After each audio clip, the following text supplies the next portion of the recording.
દિવ્ય સ્વરૂપે બિરાજમાન આપણા સૌના ઈષ્ટદેવ ભગવાન શ્રી સ્વામિનારાયણ અક્ષરમૂર્તિ ગુણાતીતાનંદ સ્વામી સર્વગુણાતીત સ્વરૂપો દિવ્ય દેહ વિરાજમાન આપણા સૌનાએ પ્રાણાધાર એવા ગુરુહરિ હરિપ્રસાદ સ્વામીજી મહારાજ, પ્રગટ ગુરુહરિ પ્રેમ સ્વરૂપ સ્વામીજી, પ્રાદેશિક સંતવર્ય પૂજ્ય શ્રીજી વલ્લભ સ્વામી, પૂજ્ય આચાર્ય સ્વામી, પૂજ્ય વિરલ સ્વામી, પરમ ભક્ત એવા દિનુદાદા, પરમ ભક્ત કિરણભાઈ, સૌ વડીલો, અમરીશો, યુવાનો અને આમંત્રણને માન આપીને જંબુસર અને જંબુસરની આજુબાજુના ગામોમાંથી પધારેલા સર્વે ભક્તો,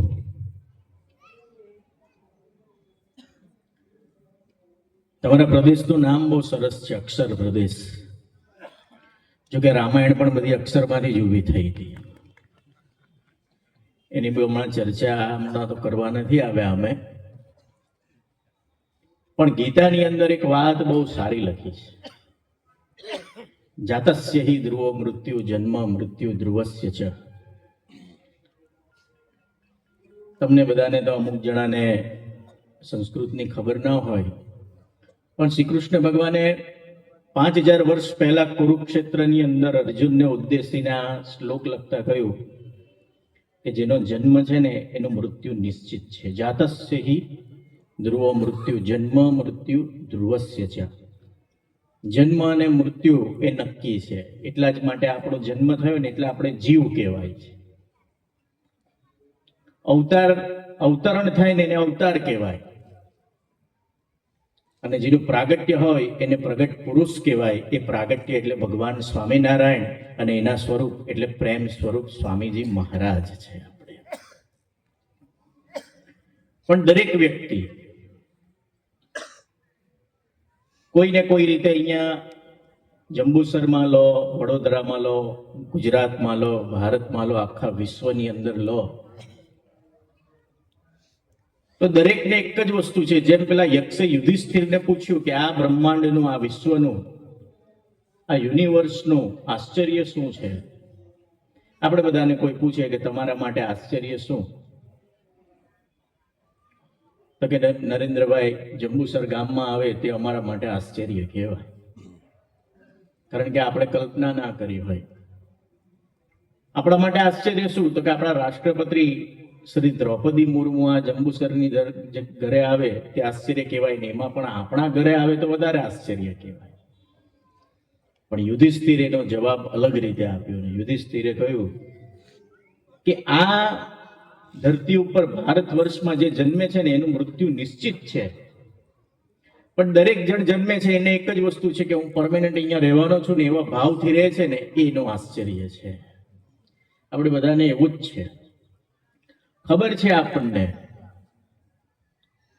તમારા જેવા બધાને, કે જન્મ થયો છે એટલે જવાના છે તો ખરા, પણ અહીંયા શું તો કે 7/12 ઉતારામાં નામ કેમ ચડ્યું નથી એની તપાસ આપણે પહેલા કરતા હોઈએ. અમારે હમણાં આ આત્મીય પર્વ છે ત્રિવેણી સંગમ. ભગવાન સ્વામિનારાયણે શિક્ષાપત્રી લખી, તેને વસંત પંચમીના દિવસે 200 વર્ષ પૂરા થવાના છે. એનું પ્રથમ સોપાન. હવે શિક્ષાપત્રીની અંદર લખ્યું કે દારૂનું વ્યસન કે એવું કોઈ પણ ગાંજાનો, ભાંગ એવું વ્યસન કરવું નહીં. હવે અમુક જણાને શરબતની ટેવ હોય ને અમુક જણાને અગરબત્તીની ટેવ હોય. કોઈને લાલ જોઈતું હોય, કોઈને દેશી પોટલી પણ ચાલતી હોય, અને કોઈને ઇંગ્લિશ જોઈતું હોય. એટલે અમારા જેવા સંતો અને ભારત સરકારના કે ગુજરાત સરકારના માણસો હોય તે ગામો ગામ જઈને આને માટેની જાગૃતતા બધામાં કરતા હોય કે આપણાથી દારૂનું વ્યસન ના થાય, દારૂનું વ્યસન ના થાય. એટલે એ ભાઈએ શું કર્યું તો કે એણે આવી રીતે આખી એક સભા બોલાવી અને બધાને દારૂ શેમાંથી બને છે અને દારૂથી શું ગેરફાયદા થાય છે બધું એને બધું આખું પ્રવચન, લેક્ચર આપ્યું, પાવર પોઈન્ટ પ્રેઝન્ટેશન આપ્યું. પછી એમણે લાગ્યું કે હવે આપણે એક પ્રયોગ કરીને બતાવવો પડશે. એટલે એને શું કર્યું, એક ડોલમાં દારૂ ભર્યો અને એક ડોલમાં પાણી ભર્યું. પછી એક ગધેડાને લાયા. એટલે ગધેડાને મૂક્યો ને તો ગધેડો દારૂની ડોલ પાસે ગયો, પણ એને સૂંઘી અને જતો રહ્યો. અને પાણી હતું ને તે પીવા માટે પાણી પીધું, પણ દારૂ ના પીધું. એટલે પેલા માણસે કહ્યું, જુઓ, ગધેડાને પણ ખબર છે કે દારૂ ન પીવાય, પાણી પીવાય. એમાં એક દારૂડિયો બેઠેલો હતો. દારૂ પ્રત્યેની એની નિષ્ઠા બહુ પાકી હતી. એટલે દારૂડિયો ઉભો થયો. દારૂડિયો બોલ્યો કે આવું નથી સાહેબ. તો કે કેવું છે? તો કે એનો મતલબ એવો છે કે જે દારૂ ના પીએ ને ત્યાં ગધેડા જેવા છે. હવે તમે માણસને સમજાવો તો કેવી રીતે સમજાવો? એટલે પછી બીજી વાર પેલા ભાઈ તૈયાર થઈને ગયા કે હવે ગધેડાનો આપણે દાખલો આપવો જ નથી. એટલે એને બીજા ગામમાં ગયા અને બીજા ગામમાં જઈ અને પાછું આવી રીતે પ્રેઝન્ટેશન આપ્યું, બધી વાત કરી. પછી પાછી બે ડોલ મૂકી, એક દારૂની ડોલ, એક પાણીની ડોલ. પછી એને જીવડા લીધા, બધું કયા પછી પ્રેક્ટિકલ ઉદાહરણ માટે જીવડા લીધા અને દારૂમાં નાખ્યા ને તો પેલા જીવડા મરી ગયા, અને પાણીમાં નાખ્યા તો જીવડા તરવા માંડ્યા. એટલે પેલા અધિકારીએ કીધું, અમારા જેવા સંતે કીધું, જુઓ, દારૂમાં તો આ જીવડાએ મરી ગયા અને પાણીમાં તરી ગયા. દારૂથી વિનાશ થાય છે અને પાણીથી જીવન મળે છે. જળ એ જીવન છે અને દારૂથી નાશ થાય છે. એમાં એક દારૂડિયો બેઠેલો હતો. એ દારૂડિયાને પાછી એની દારૂ પ્રત્યેની નિષ્ઠા હતી. એ ઊભો થયો. એટલે એને કીધું કે સાહેબ આવું નથી. પેલા સાહેબે કીધું કે શું છે? તો કે દારૂ પીએ ને તો આપણા શરીરની અંદર આવડા જીવડા હોય, કૃમિ હોય ને તે મરી જાય, એટલે દારૂ પીવો જ જોઈએ આપણને. હવે તમે મને કહો કે અમુક માણસોને કેવી રીતે સમજાવવું આપણે? કેવી રીતે? થોડા વર્ષો પહેલા મારા ખ્યાલ પ્રમાણે 7-8 વર્ષ થયા હશે આ વાતને. અમારા બગોદરા પાસે એક HP નો પેટ્રોલ પંપ હતો. એ ગોંડલની બાજુમાં એક રામોદ ગામ હતું. રામોદ સ્વામીજીની પ્રસાદીનું, બાપાની પ્રસાદીનું ગામ. એ ગામના દીકરાએ આ પેટ્રોલ પંપ એને કોન્ટ્રાક્ટ બેઝ ઉપર 5 વર્ષના પટ્ટે રાખેલું હતું. આપણા યોગમાં આવ્યો, સભામાં આવતો થયો, દીકરાને મારી સાથે હિટ થયું. પછી એના રામોદ ગામની અંદર એના દાદા ધામમાં ગયા. એટલે દીકરાએ મને કહ્યું કે સ્વામી તમે રામોદ આવશો? મારા દાદાને આવી પ્રાર્થના સભા રાખી છે તો તમે આવશો? મેં કીધું હું આવીશ ને. પછી હું રામોદ ગયો. એટલે અમને સંતોને જોયા એટલે બધા બેસી ગયા. પછી મેં વાત કરી કે મૃત્યુને પણ મંગલ કરે ને એ સાચા સંત છે. વ્યક્તિ જન્મે એ વાત સાચી, પણ એનું મૃત્યુને મંગલકારી કરે ને એ સાચા સંત. એટલે દાદાને પછી એમાં એક દાદા બેઠેલા હતા. જેમ પેલા દારૂની નિષ્ઠાવાળો દારૂડિયો તો એમ દાદા એ બેઠેલા હતા એવા એક. એટલે દાદા મને પૂછે, એટલે મેં પ્રવચનની અંદર મેં એવી વાત કરી કે ભગવાન ધારક સંત છે આપણા આત્માના સાચા માવતર છે. એવા સંતની પ્રાપ્તિ થાય તો આપણા સ્વભાવ, આપણી પ્રકૃતિ અને આપણો પ્રારબ્ધ ટળે, અને આપણું મૃત્યુ થાય તો આપણો પછી ભગવાન આપણો મોક્ષ કરે, એટલે કે ભગવાન આપણે પોતાના ધામમાં તેડી જાય. એટલે એક દાદા બધું પૂરું થયું પછી દાદા મારી પાસે આવ્યા અને મને કે સ્વામી આવા સંત ધરતી પર હોય ખરા? મેં કીધું દાદા હોય ને, કેમ, ભગવાન ધારક સંત તો હોય. સ્વામિનારાયણ ભગવાને આવું વચન આપ્યું છે. શ્રી કૃષ્ણ ભગવાને કહ્યું કે સંભવામી યુગે યુગે, અને સ્વામિનારાયણ ભગવાને કહ્યું તો આવા સંત તો હોય ને. એટલે દાદા કે ના એવું તો ના હોય. એટલે પછી મેં કીધું દાદા ચલો એક કામ કરું, તમને એક વાત કરું. કે બોલો. મેં કીધું તમારા ઘરે પાણી તમે પીવાનું રાખો છો તો એમાં તમારા ઘરે માટલું છે? તે કે અમારા ગામડામાં તો બધાના ઘરે માટલું હોય. એટલે મેં કીધું દાદા તમે ઘરે માટલું લેવા માટે જાઓ બજારમાં તો શું કરો? તો કે માટલું લઈએ ને માટલું ને ટકોરા મારીને ચકાસીએ. મેં કીધું ટકોરા કેમ મારો? તો કે ટકોરા એટલા માટે મારીએ કે આની અંદર હવાનો ભાગ નથી રહી ગયો ને, પાકી તો ગયું છે ને એટલા માટે. પછી મેં કીધું શું કરો તો કે પાટલું ઓળખાઈ જાય ને પછી એને ઘરે લાવીએ, પણિયારે મૂકીએ અને પછી એને પાણી એની અંદરથી પીએ. પછી મેં દાદાને કીધું, મેં કીધું દાદા રોજ ટકોરા મારો? એટલે મારી ઉપર દાદા ગરમ થઈ ગયા. મને કે રોજ ટકોરા મરાતા હશે, માટલું તૂટી જાય. એટલે પછી મેં કીધું દાદા ભગવાન અને સંતને રોજ ટકોરા મારવા ના હોય, એક વાર ટકોરો મારો ને પછી એને સેવવા ના હોય. આપણા જીવનની અંદર આપણે બહુ ભાગ્યશાળી છીએ કે આપણે આવા સંતની પ્રાપ્તિ થઈ છે.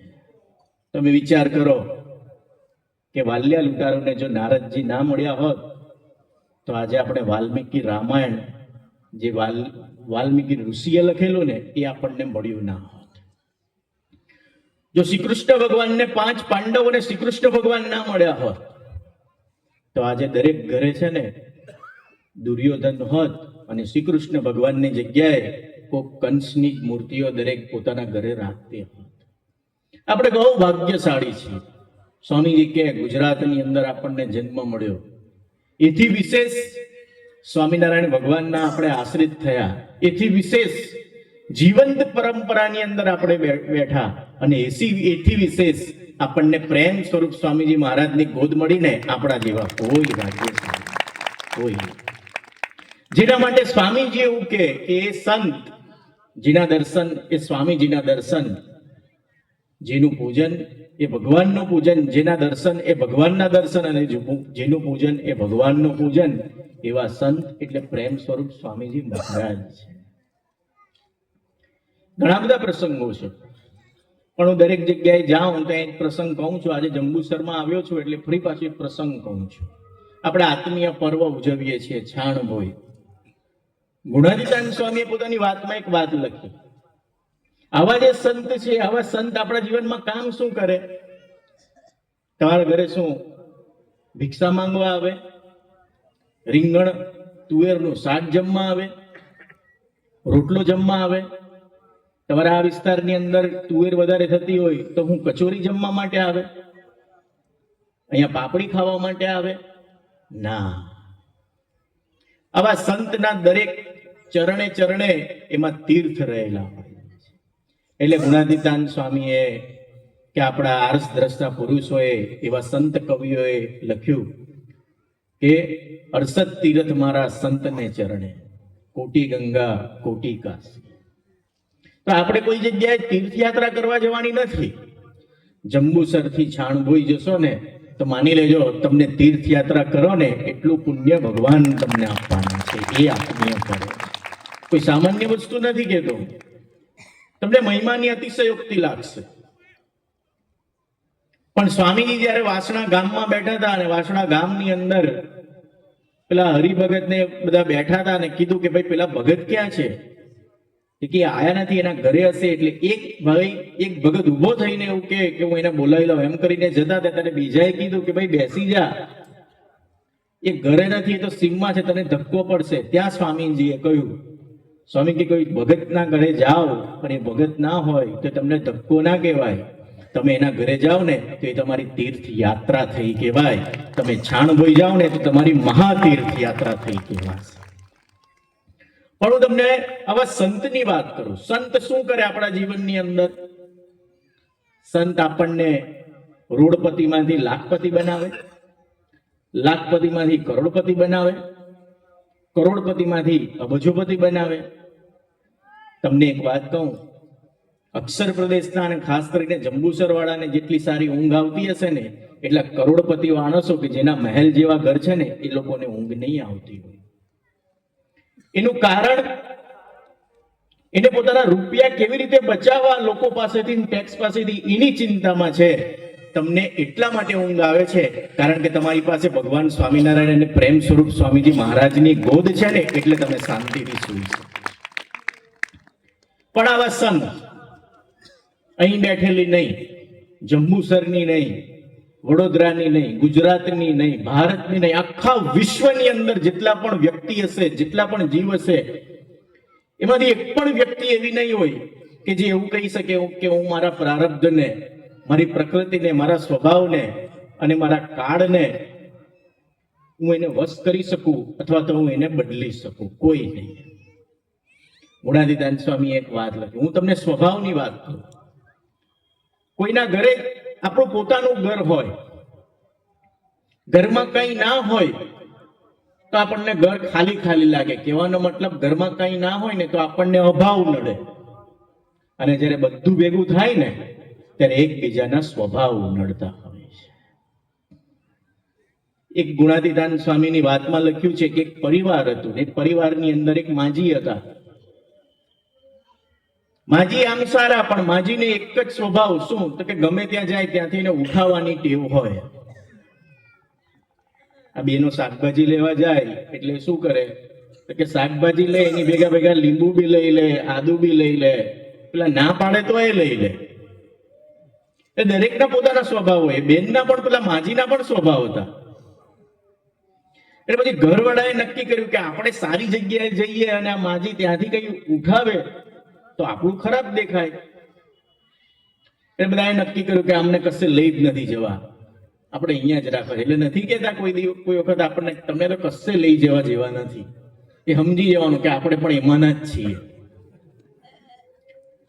એટલે પછી એક ભવ્ય એવો લગ્નનો પ્રોગ્રામ હતો. આપણે સયાજી હોટલ હોય વડોદરાની, અને વડોદરાની સયાજી હોટલમાં રિસેપ્શન રાખ્યું હોય, જમવા જવાનું હોય તો આપણે કેવા તૈયાર થઈ જઈએ, નવો શર્ટ, નવો પેન્ટ, નાઈ લઈએ, સરસ મજાના વાળ, પરફ્યુમ એટલું સરસ છાંટીએ.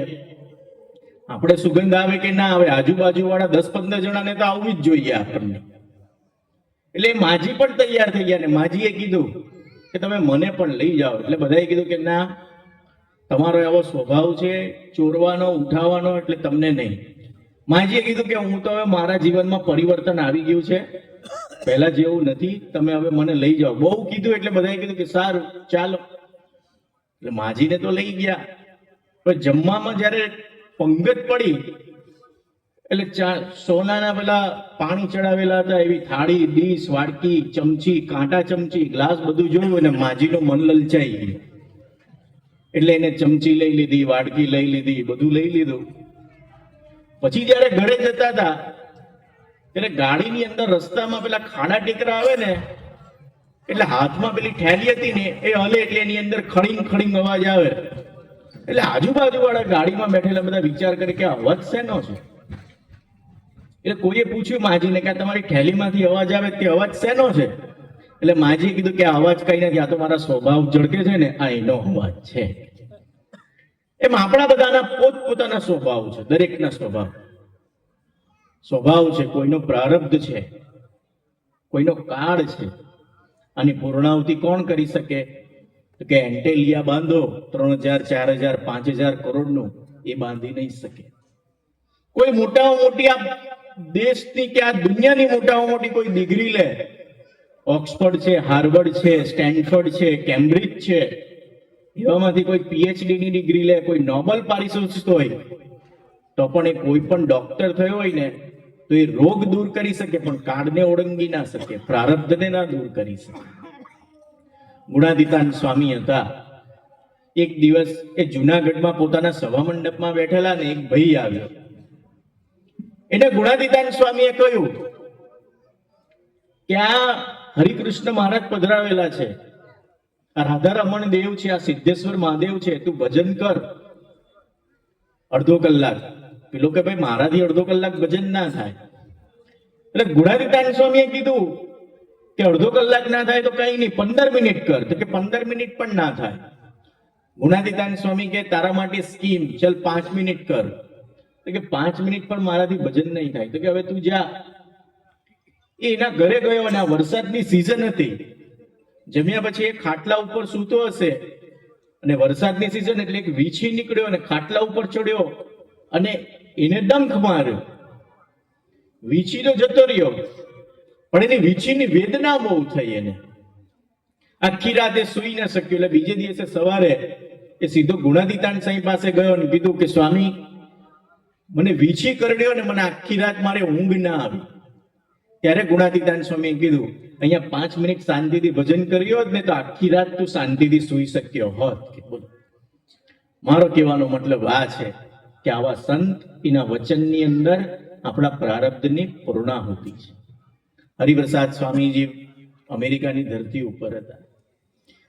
આપણે બહુ ભાગ્યવંતા છીએ કે હરિપ્રસાદ સ્વામીજી આ જંબુસરની ધરતી ઉપર આવ્યા, પ્રેમ સ્વરૂપ સ્વામીજી અહીંયા પધાર્યા, આપણા બધાના ખોરડાને, આપણા બધાના ઝૂંપડાને, આપણા બધાના મકાનને એમને પાવન કર્યું. સ્વામીજી આ જંબુસરની ધરતી ઉપર એમને પધરામણી શરૂ કરેલી. 60-70 જેટલી પધરામણી થઈ હશે. સ્વામીજીને ગુમડું થયેલું. એટલે સ્વામીજી પૂછે કેટલી પધરામણી બાકી, કેટલી પધરામણી બાકી. એટલે અહીંયા પણ ભક્તો બધા ભાવવાળા ને મહિમાવાળા હશે. એટલે કે સ્વામી 2 પધરામણી બાકી, 2 પધરામણી બાકી. એમ કરતા કરતા પધરામણી ચાલી અને પધરામણીની અંદર સ્વામીજીને જે ગુમડું થયેલું ને એ ગુમડું ફૂટી ગયું. ધીમે ધીમે ધીમે ધીમે એમાંથી લોહી નીકળ્યું અને સ્વામીજીનું જે કપડું હતું ને એ લોહી વાળું થઈ ગયું. પધરામણી પૂરી થઈ. સ્વામીજી ઘરે ગયા અને ત્યાં જઈને સંતોને ભક્તોએ જોયું તો ધોતિયું લોહી વાળું થઈ ગયું હતું. એટલે પેલા સંતોએ કહ્યું, ભક્તોએ કહ્યું કે સ્વામીજી તમને વેદના થતી હતી ને આ ગુમડું ફૂટી ગયું તો તમારાથી કહેવાય નહીં.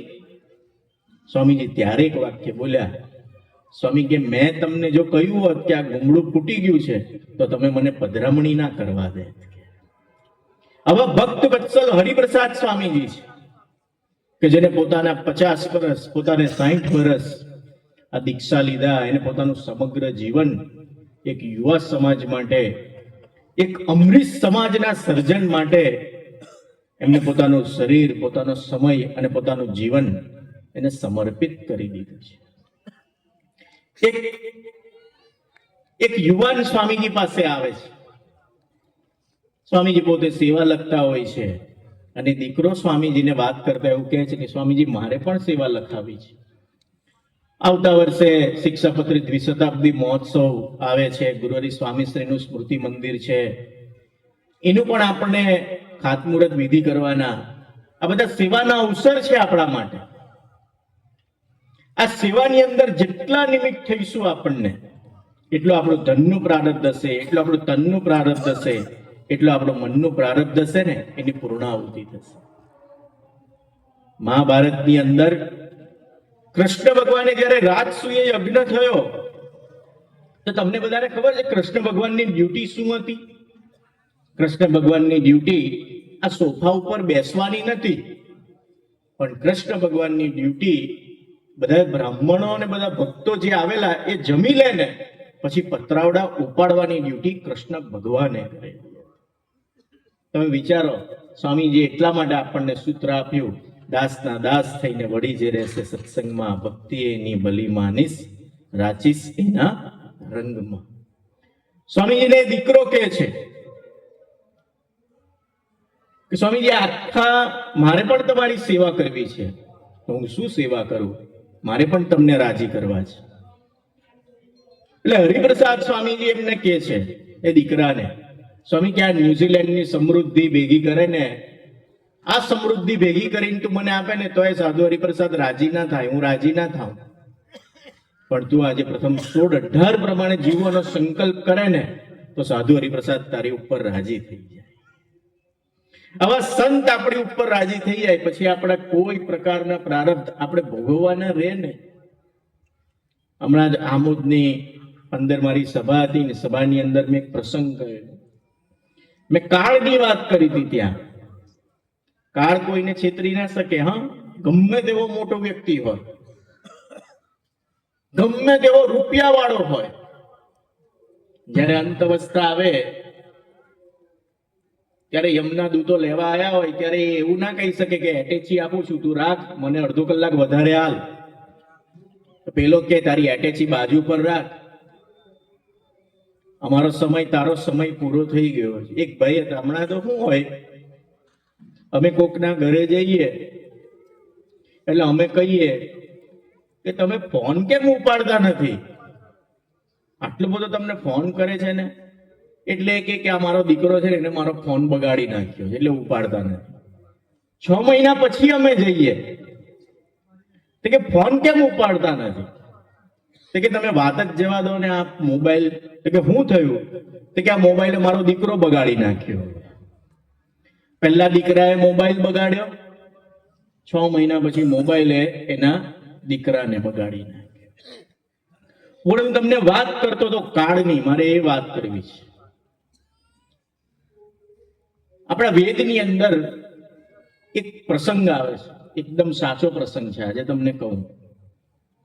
એક વખત એક પશુ, પક્ષી અને મનુષ્ય એ તમામનું એક ગેધરિંગ હતું, એક પ્રસંગ હતો આખો. દિવાળી પછી આપણે સ્નેહ મિલન કરીએ, ગેધરિંગ કરીએ, જમવાનું પ્લાન કરીએ, એવું એક ગેધરિંગ હતું. પક્ષીઓના રાજા ગરુડ એ પ્રોગ્રામની અંદર વહેલા આવી ગયા હતા અને બધાને જોતા હતા કે કોણ કોણ આવે છે. ને એની અંદર બન્યું એવું કે કબૂતર આવ્યું ને કબૂતરની એક્ઝેક્ટ સાથે સાથે યમરાજા આવે. આપણે કહીએ યમરાજા એટલે પાડા ઉપર બેઠેલા હોય, એનું સ્વરૂપ બહુ વિકરાળ હોય. અને મેઇન ગેટ પર યમરાજા અને કબૂતર ભેગા થઈ ગયા. યમરાજાએ કબૂતર સામે જોયું ને કબૂતરે યમરાજા સામે જોયું. અને યમરાજાની આમ દ્રષ્ટિ જોઈ ને એટલે કબૂતર ગભરાઈ ગયું. કબૂતરને લાગ્યું કે આપણો હવે અંતકાળ આજે નક્કી છે. અંદર આવી ગયા યમરાજા, એની રીતે પોતે અલગ ફરવા માંડ્યા, કબૂતર અલગ ફરવા માંડ્યું. ગરુડે આ બધું જોયું એટલે વ્યંજન તો બધા જમવાનું તો બધું સારું સારું હતું. ગાજરનો હલવો હતો ને દૂધીનો હલવો ને રબડી ને બાસુદી, પીઝા હતા અને સેન્ડવિચ હતી, બધી આઈટમો સારી હતી. પણ હવે કબૂતરને જમવામાં મન લાગે નહીં. કેમ તો કે એને પોતાનો કાળ દેખાઈ ગયો હતો. અને હું તમને એક વાત કહું, જેને કાળ દેખાઈ જાય ને એને પછી જમવામાં, હરવામાં, ફરવામાં, પહેરવામાં, કસ્તામાં છે ને એને મન લાગે નહીં. એટલે ગરુડે કબૂતરને પૂછ્યું કે તને શું થયું છે? તો કે આ ગેટ ઉપર હવે યમરાજા ભેગા થઈ ગયા, હવે શું થવાનું આપણું? તો આ છેલ્લો દિવસ છે એવું લાગે છે, એટલે હવે જમવામાં એ મન લાગતું નથી. એટલે ગરુડે કબૂતરને કહ્યું કે તું ચિંતા ના કરીશ, પક્ષીઓનો રાજા હું ગરુડ છું, તારી રક્ષા કરવાની જવાબદારી મારી છે. અહીંથી તને મારી પાંખમાં બેસાડી અને અહીંથી 100 યોજન દૂર હિમાલયનો પર્વત છે, એ પર્વતની અંદર એક ગુફા છે ને, ગુફાની અંદર હું તને મૂકી આવીશ. પછી જોઈએ યમરાજા તને કેવી રીતે લઈ જાય છે. કબૂતર રાજી થઈ ગયું, એની પીઠ ઉપર બેસી અને ગરુડ ફાઇટર જેટની સ્પીડે ગયું અને પેલા એક ગુફાની અંદર કબૂતરને મૂકી દીધો ને ગુફાનો દરવાજો હતો એને પથ્થરથી બંધ કરી દીધો. ગરુડ પાછો આવી ગયો પ્રોગ્રામમાં. આ માણસ સારું કામ કરે ને એટલે બાઈઓ બહુ વધારે ચડાવતું. એટલે ગરુડે પછી યમરાજાને સામેથી કીધું કેવું ચાલે ભાઈ? યમરાજા કે મારો ધંધો તો ચાલતો જ હોય છે, આમાં કઈ મંદી આવતી નથી. કઈ રોજના અમારે તો ચાલુ જ હોય. આમાં તો કોરોના આવે તો વધારે ચાલે, સુનામી આવે તો એથી વધારે ચાલે, પણ અમારે ચાલ્યા જ કરે, અમારા મંદી ના આવે, અમારામાં બહુ સારું હોય. એટલે પછી ગરુડે પૂછ્યું કેમ કબૂતરને શોધતા લાગો છો? એટલે યમરાજાએ કીધું વાત તારી સાચી છે. એટલે પછી ગરુડે કીધું કે આજે હું જોઉં છું કે તમે પેલા કબૂતરને કેવી રીતે લેવા જાઓ છો. એટલે ગરુડે પૂછ્યું કેમ? કે અહીંથી 100 યોજન દૂર હિમાલય પર્વત છે ને એની એક ગુફાની અંદર આ કબૂતરને મૂકી આવ્યો છું અને એનો દરવાજો મેં પથ્થરથી ઢાંકી દીધો છે. હવે જોઈએ તમે કેવી રીતે એને શોધો છો અને લઈ આવો છો. એટલે યમરાજ હતા ને તે હસવા માંડ્યા. એટલે ગરુડે પૂછ્યું કે ભાઈ તમે હસો છો કેમ? ત્યારે યમરાજાએ બહુ સરસ જવાબ આપ્યો. અને યમરાજાએ કીધું કે હું જ્યારે એન્ટર થયો ને ત્યારે મેં કબૂતરને અહીંયા જોયું, ત્યારથી હું વિચારમાં છું કે આ કબૂતરનો કાળ, કબૂતરનું મૃત્યુ અહીંથી 100 યોજન દૂર હિમાલયના એ પર્વતની ગુફામાં એક બિલાડાના હાથે છે, એ અહીંથી ત્યાં કેવી રીતે જશે? તે મારું કાર્ય એકદમ સરળ કરી આપે. મારો કહેવાનો મતલબ કાળને કોઈ છેતરી શકતું નથી, પણ તમારું એક્સટેન્શન આપી શકે ને એ ભગવાન ને ભગવાન ધારક સંત છે. આજે નામ દઈને તમને કહું છું, અમારા હાંડોડના કનુભાઈ છે, એ પોતે બ્રાહ્મણ પરિવારમાંથી આવે. સ્વામીજીના 1972-73ની સાલમાં એ ભરૂચના આખા વિસ્તારમાં કંડારી બાજુનું એમનું ગામ સ્વામીજીના યોગમાં આવ્યા અને સત્સંગની અંદર તે વખતના જેમ અત્યારે બધા યુવાન છે તે વખતના એ યુવાન હતા. જે વખતે દીનુ દાદાને સત્સંગ, તે વખતે આ કનુ કાકાને સત્સંગ હતો. હવે બન્યું એવું કે એમનો કોઈક એક્સિડન્ટ થયો હશે ને પછી એ વડોદરાની સયાજી હોસ્પિટલ હશે એમાં એમને દાખલ કર્યા અને ડોક્ટરે એમને ડેટ જાહેર કરી દીધા. હવે ડેથ સર્ટિફિકેટ બનાવવાનું ખાલી બાકી. ડોક્ટરે તો નસ ચેક કરી હશે એટલે એમને ખબર પડી હશે ને કે ભાઈ આ તો હવે રામ બોલો ભાઈ રામ, આનું નથી હવે અહીંયા કામ. એટલે સ્વામીજીને તે વખતે સંદેશો આપ્યો કે સ્વામીજી આ કનુ કાકા ધામમાં ગયા છે. સ્વામી કે હું ત્યાં હોસ્પિટલની અંદર આવું છું, એમને કહેજો. એટલે સ્વામીજી પોતે ઠાકોરજી લઈને ત્યાં હોસ્પિટલમાં ગયા. ડોક્ટર ડેથ સર્ટિફિકેટ બનાવે એની જ રાહ હતી. સ્વામીજી ઠાકોરજી લઈને ગયા. કનુ કાકાના શરીર એમને સુવડાવેલા હતા અને કનુ કાકાના છાતી ઉપર સ્વામીજીએ ઠાકોરજી મૂક્યા અને જય સ્વામિનારાયણ ધૂન કરી સ્વામિનારાયણ સ્વામિનારાયણ. અને સ્વામીજીએ કીધું કે કનુ કાકા આજે અમે તમને 10 વર્ષનું આયુષ્ય વધારે આપીએ છીએ. અને કનુ કાકા પછી ત્યાંથી જાગૃત થયા, જીવતા થયા. 10 વર્ષ પૂરા થયા એટલે સ્વામીજીને પાછું કહ્યું, સ્વામી કે આપણે બીજું 10 વર્ષનું એમને આયુષ્ય આપીએ છીએ. ડોક્ટરે વિચારમાં પડી ગયા કે 20 વર્ષનું આયુષ્ય ગુરુહરિ હરિપ્રસાદ સ્વામીજી મહારાજે એમને આપેલું હતું. અહીંયા નડિયાદની બાજુમાં પેટલાદ કરીને ત્યાં શહેર છે પેટલાદ. ત્યાં પેટલાદના અમારા એક ભગત છે, અત્યારે અમેરિકાની અંદર છે. પણ એના ઘરે ઉપર પેલા શોકેસ હતું કાચનું ઉપર, ત્યાં હરિપ્રસાદ સ્વામીજીની મૂર્તિ મૂકી રાખતા હતા. તેની એક દિવસ સવારે ઉઠ્યા તો એ સ્વામીજીની મૂર્તિ નીચે હતી, નીચે આવી ગઈ હતી શોકેસમાંથી નીચે.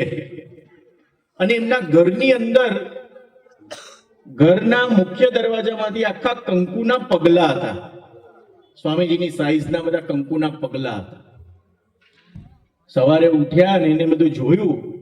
શરૂઆતમાં તો ખબર પડતા તો વાર લાગે ને, એટલે એમને ખ્યાલ આવી ગયો કે આ મૂર્તિ ઉપર મૂકેલી તે નીચે આવી ગઈ અને આ બધા પગલા છે એ સ્વામીજીના પગલા છે. એટલે આજુબાજુ પછી બધાને ખબર પડી એટલે બધા દર્શન કરવા આવે. અને અમુક જણ તો એવા હતા કે જેને કંકુ પ્રસાદીનું લઈ પણ લીધું. પછી જેમ જેમ સત્સંગમાં ખબર પડી ને તેમ તેમ બધા દર્શન કરવા આવવા માંડ્યા. પણ અમુક સમય પછી બન્યું એવું કે હરિભગતને કેન્સર થયું. ભગવાનને, તમને કે મને કે આ સંસારના કોઈ પણ જીવને વાંકો વાળતા કે પગે લગાડતા કાંઈ વાર લાગતી નથી, યાદ રાખજો. એમના માટે એક જ વસ્તુ છે, એક રોગ મૂકે ને એટલે આપણે ગમે તેવા હોઈશું ને હાથ જોડતા થઈ જઈશું. તમને કહું, ખાલી એક જ રોગ શેનો? તો કે પથરીના દુખાવાનો. તમને સામાન્ય પથરીનો દુખાવો થાય, પથરી કેટલી હોય? તો કે રાઈના દાણા જેટલી. પથરી કેટલી હોય? તો કે મેથીના દાણા જેટલી. આથી આગળ વધારવાની જરૂર જ નથી. આટલી જ પથરી તમને દુખે ને, તમે ઊભા થાવ, નીચા થાવ, આડા થાવ, આમ થાવ, છેલ્લે કાંઈ ના થાય ને એટલે ભગવાનને યાદ કરો, બધા દુઃખ માફ કરજો, મેં કોઈનો અભાવ લીધો હોય એ હાથ તરત જ જોડી દે, દાસનો દાસ તરત જ થઈ જાય, તરત. એટલે એને પોતે કઈ ગાંઠ થઈને એની બાયોપ્સી કરાવી તો ડોક્ટરે કહ્યું, અમદાવાદના ડોક્ટરે, કે તમને કેન્સર છે. એટલે ફાઇલ લઈને આવ્યા સ્વામીજી પાસે અનિર્દેશમાં. અને સ્વામીજીને કહ્યું કે સ્વામી આ કેન્સર, ડોક્ટર રિપોર્ટ છે ને રિપોર્ટમાં કહ્યું કે મને કેન્સર છે. સ્વામી કે આપણે કેન્સર ના હોય એટલે આપણે પણ ખબર હોય ને કે આપણે તો રિપોર્ટમાં વિશ્વાસ આવે, સ્વામીજીમાં વિશ્વાસ તો એટલો બધો હોય નહીં. પેલો કે સ્વામી આ રિપોર્ટમાં કેન્સર કે છે, ડોક્ટરે કેન્સર કહ્યું છે. સ્વામીજીએ ફરી કીધું આપણે કેન્સર ના હોય. એટલે પેલા એમણે કહ્યું કે આ સ્વામી આ રિપોર્ટમાં ડોક્ટરે કહ્યું, જે બાજુ એમની ગાંઠ હતી ને એ ગાલ પર સ્વામીજીએ તમાચો માર્યો. સ્વામીજીએ પહેલો પ્રશ્ન પૂછ્યો, સ્વામી કે સભા ભરો છો? કે સ્વામી સભા તો ભરું છું, પણ મહિનાની 4 હોય તો ગણિતમાં 2 ભરું ને ગણિતમાં 1 ભરું. તો કે બાકી શું કરો? તો કે કોણ બનેગા કરોડપતિ જોતો હું. કે કોઈ ના હોય તો તારક મહેતા, કાંઈ ના હોય તો શું? તો કે મોબાઈલની રીલ તો છે જ આપણા હાથમાં. મારા એક મિત્ર હતા, હવે નથી. મેં કીધું તમે વોકિંગ કરો? તો કે વોકિંગ કરું ને કેમ ના કરું? મેં કીધું ક્યારે કરો? તો કે રાત્રે કરું. મેં કીધું રાત્રે ક્યારે? મેં તો તમને જોયા નથી. તો કે પથારીમાં જાઉં ને પછી કરું. મેં કહું પથારીમાં જઈને કેવી રીતે વોકિંગ? તો કે ટેમ્પલ રન ની ગેમ રમું ને એમાં મારું વોકિંગ થઈ જાય. તમે વિચાર તો કરો. પછી સ્વામીજી એમને કહ્યું, આશીર્વાદ આપતા કહ્યું, સ્વામી કે રેગ્યુલર સભા ભરતા થઈ જાવ, તમારું કેન્સર હશે ને તો કેન્સરની ગાંઠે જતી રહેશે. એમને પછી સભા ભરવાની શરૂઆત કરી. પછી મહિના 2 મહિના પછી ડોક્ટરને ફરી બતાવવા ગયા અને રિપોર્ટ કાઢ્યો તો એમનું કેન્સર નીલ થઈ ગયું, એમની ગાંઠ જતી રહી. એટલે અમદાવાદના ડોક્ટર આશ્ચર્ય પામી ગયા. ના કોઈ કીમોથેરાપી, ના કોઈ ઓપરેશન, કાંઈ નહીં. એટલે એમને પૂછ્યું ઘનશ્યામભાઈને કે તમે શું કરાયું, કોની દવા તમે કરી? તો કે તમારી દવા અને મારા ગુરુ હરિપ્રસાદ સ્વામીજીની દુઆ. એ ડોક્ટર પોતાની ગાડી લઈને આ ઘનશ્યામભાઈની સાથે સ્વામીજીના દર્શન કરવા માટે હરિધામ આવ્યા હતા. આ હરિપ્રસાદ સ્વામીજી છે જે પ્રારબ્ધમાંથી તમને મુક્તિ અપાવે છે. અમારે શિકાગોની બાજુમાં ઇલિનોઇસ કરીને, ઇન્ડિયાના કરીને એક નાનકડું ટાઉન છે. ત્યાં અમારા સોખડાની બાજુમાં અંજેસર છે ને, ત્યાંનો દીકરો છે સંતોષ, એનું નામ. અમે 2 વર્ષ પહેલા અમેરિકા ગયેલો ત્યારે એને પ્રસંગ કહેલો. મને એક મોટલમાં લઈ ગયો. પછી મોટલની અંદર અમે પધરામણી કરી. પછી બહાર નીકળીને મને એવું કહ્યું, મને કે હું તમને પછી વાત કરું ગાડીમાં. એટલે પછી ગાડીમાં અમે બેઠા પધરામણી કરી. પછી મને વાત કરી કે ગુણગ્રાગ સ્વામી 2016 કે 17 ની વાત હશે, 16 ની વાત, કે મારું ઘર અહીંયા ને હું અહીંથી પસાર થતો હતો ને આ મોટલ મને ગમી ગઈ. પછી કે આ મોટલ ની અંદર ગયો ને એના ઓનર ને મળ્યો. એનો ઓનર ધોરિયો હતો, અમેરિકન. એટલે મેં ધોરિયાને કહ્યું કે મને તમારી મોટલ બહુ ગમી છે, કે મારે તમારી મોટલ લઈ લેવી છે વેચાતી. પેલો ધોરિયો કે મારે વેચવી જ નથી, તો તું વેચાતી ક્યાંથી લેવાની? કે ના, મારે તમારી મોટલ તો લેવી જ છે કોઈ પણ ભોગે, તમે જે કહો તે. કે સારું, બહુ રકઝક કરી. એટલે પેલા કીધું સારું, તું અઠવાડિયા પછી આવજે. એટલે સંતોષભાઈ ને પ્રેમ સ્વામીજી સાથેનો ખુલ્લા દિલનો અને મૈત્રી ભાવનો સંબંધ. સ્વામીજી શું કે આવા કોક સંત આપણા જીવનની અંદર જોઈએ જે આપણા પ્રારબ્ધ, આપણા કાળ અને આપણી પ્રકૃતિથી રક્ષા કરે, જે આપણા ઘરને મંદિર બનાવે, જે આપણા મનને મંદિર બનાવે, જે આપણી પ્રારબ્ધથી રક્ષા કરે, જે આપણા કાળથી રક્ષા કરે, જે આપણા સ્વભાવનું પરિવર્તન કરે, એવા કોક આપણા જીવનમાં સંત જોઈએ, એની સાથેની મૈત્રી જોઈએ. એ સંતોષભાઈએ ત્યાંથી પછી એમને પ્રેમ સ્વામીજીને ફોન કર્યો અને પ્રેમ સ્વામીજીને કીધું કે પ્રેમ સ્વામીજી, મારે તમને આ મોટલ માટેની વાત કરવી છે. એ પ્રેમ સ્વામીજી પોતાની રૂમમાંથી અનિર્દેશ સ્વામીજી પાસે જતા હતા. એ પ્રેમ સ્વામીજીએ કહ્યું કે હું સ્વામીજીની પાસે મળવા જાઉં છું, હું આવી અને પછી તને તારી જોડે વાત કરીશ. પ્રેમ સ્વામીજી કલાક પછી આવ્યા અને પછી એમને સંતોષભાઈ સાથે વાત કરીને કહ્યું કે આવી એક મોટલ છે, મને ગમી છે અને મારે લેવી છે. એટલે પ્રેમ સ્વામીજીએ કહ્યું કે આપણે $1,51,000 આપણે આ લેવી છે, આ મોટલ આપણે લેવાની છે, એથી એક વધારે રૂપિયો આપણે આપવો નથી. એ સારું.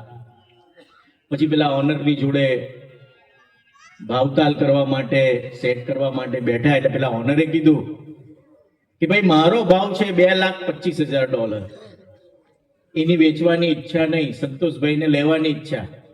હવે જેને લેવાની ઈચ્છા હોય ને તેને ભાવતાલ નહીં કરવાનો.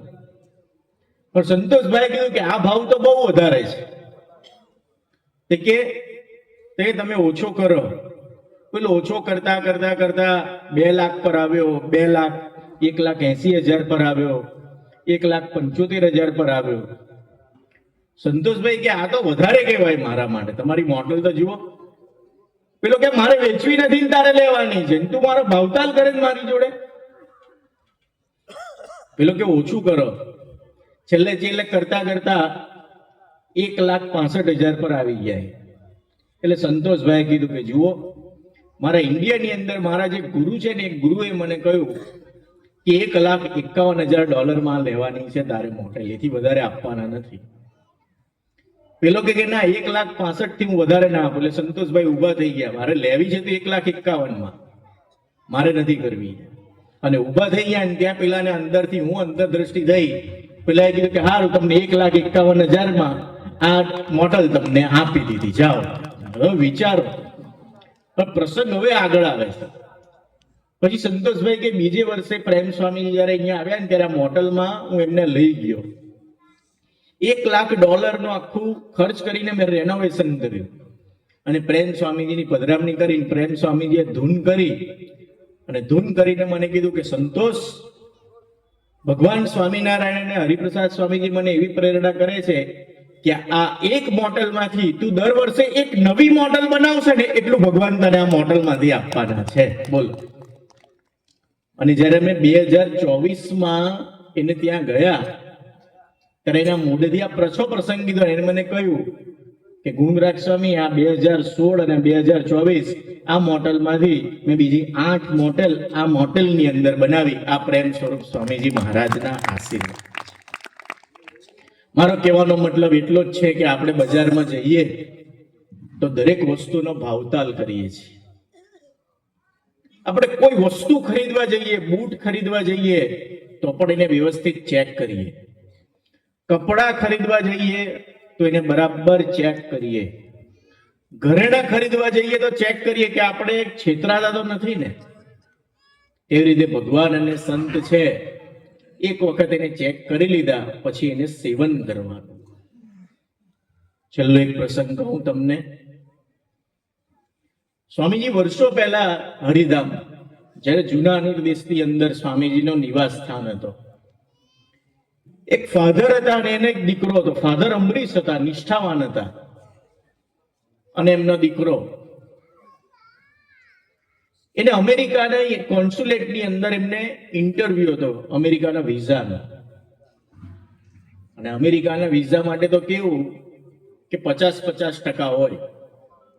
આમ તો 100% હોય, પણ 50% તમે હરખા જવાબ આપો, પછી 50% પેલો ઇન્ટરવ્યુ લેતો હોય ને એના મગજ પર આધાર રાખે તમને આપવા કે નહીં આપવા.